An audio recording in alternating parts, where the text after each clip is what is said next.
If you've ever been betrayed by someone close, these Bible stories will hit harder than you expect. Most people think betrayal is one big backstab, but it usually starts small and personal. So instead of rushing, I'll count down the top 10 most heartbreaking betrayals and what makes each one sting. And the weird part is the betrayal is rarely the worst moment. It's what happens after, when trust can't go back to normal. Now you might think all betrayals look the same, but they don't. Some are romantic, some are family, some are political, and some are spiritual, which means the pain changes depending on who had access to your heart. So watch for the pattern: closeness, warning signs, the act, then the fallout. Let's start the countdown at number 10. Number 10, Samson betrayed by Delilah. If someone keeps asking you the same question again and again, you'd feel something is off. Samson thinks it's love, but it's actually pressure. Most people think his weakness is just desire, but the real weakness is giving truth to someone who proved untrustworthy. But here's the weird part. Delilah doesn't trick him once, she wears him down over time. So instead, Samson gives up the secret that marks his calling, which means intimacy becomes a weapon when trust is misplaced. Then they don't just capture him, they take his eyes and turn strength into humiliation. So the heartbreak isn't only losing power, it's losing dignity. Number 9. Joseph betrayed by his brothers. If your own brothers threw you into a pit, you'd never forget that silence. Most people think the coat is the main issue, but the coat is a symbol of status, because favoritism turns family into competition. But here is the weird part. They sit down to eat while he's trapped below them, which means betrayal can be cold, not emotional. So instead of talking, they sell him like property.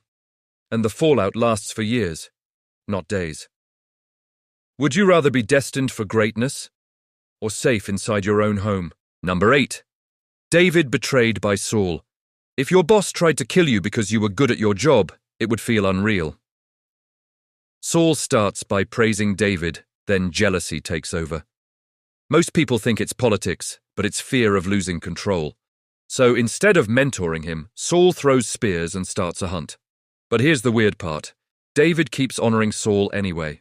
He spares Saul twice, and Saul cries, then repeats the same behavior, which means emotion is not the same as change. So David learns respect doesn't always protect you. Number 7. Absalom betrays his father, David. If your own child stole your throne, you'd expect it to start with open violence. But Absalom starts with charisma and patience. He stands at the gate and tells people what they want to hear. Most people think Absalom wins because David is weak, but Absalom wins because he steals hearts first. So instead of a battle, it becomes a slow takeover. And the heartbreak is David runs from his own son. But here's the weird part. David still says, "Be gentle with Absalom," which means love can survive betrayal, even when it shouldn't. Number 6. Ahithophel betrays David with strategy.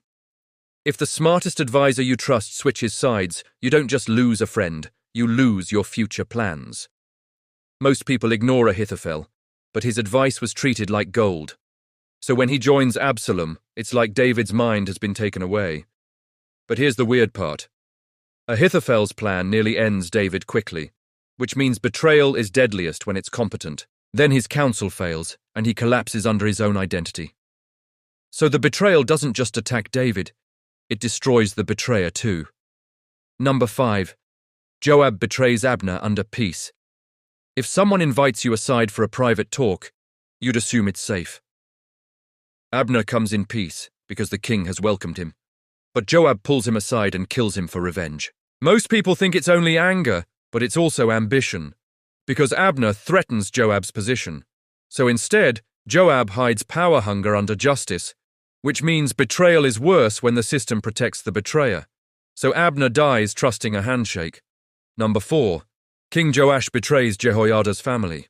If someone saved your life and raised you, loyalty should feel automatic. Jehoiada protects Joash and restores the kingdom, but when Jehoiada dies, Joash changes fast.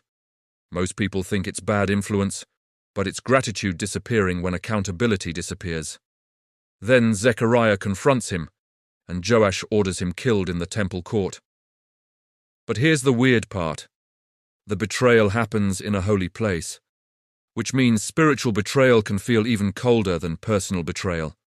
So the rescued becomes the one who destroys the rescuer's family. Number 3, Judas betrays Jesus with a kiss. If someone sold you out for money, that hurts, but Judas makes it worse, because he uses a kiss, the sign of closeness, as the signal to arrest. Most people focus on the silver, but the kiss is the knife. But here's the weird part. Jesus still calls him friend, which means betrayal doesn't always erase love. Then Judas regrets it, but regret without repair becomes despair. So the betrayal breaks two hearts at once. Number 2, Peter denies Jesus. If you swore you'd never abandon someone, you'd expect to fail loudly. But Peter fails quietly, in 3 small steps. Most people think Peter is just weak, but the real trap is fear mixed with confidence. He thinks love alone will hold him up. Then the rooster crows, and Jesus turns and looks at him, which means the worst part isn't the denial, it's being seen. So Peter's heartbreak is immediate and personal. And now, for the betrayal that started it all. Number 1, humans betray God in Eden. If someone gave you a perfect home and one boundary, trust should be simple. But the serpent starts with suspicion, not fruit. Most people think the first sin is wanting knowledge, but the core is doubting God's goodness. So instead of trusting, they reach, and the result isn't power. It's shame, hiding, and blame. Which means betrayal fractures identity before behavior. So the most heartbreaking betrayal is trading closeness for control. Now, if you look back, the pattern repeats. Closeness comes first, then a crack, then fear wins. Most people think betrayal is about hate, but it's often love twisted by insecurity. And the weird part is the betrayer usually feels justified. So the warning sign isn't anger, it's rationalizing harm. Which means wisdom isn't paranoia, it's watching what people do with trust. Now tell me this. Which betrayal felt the most personal to you and why? Let me know in the comments. Thanks for watching.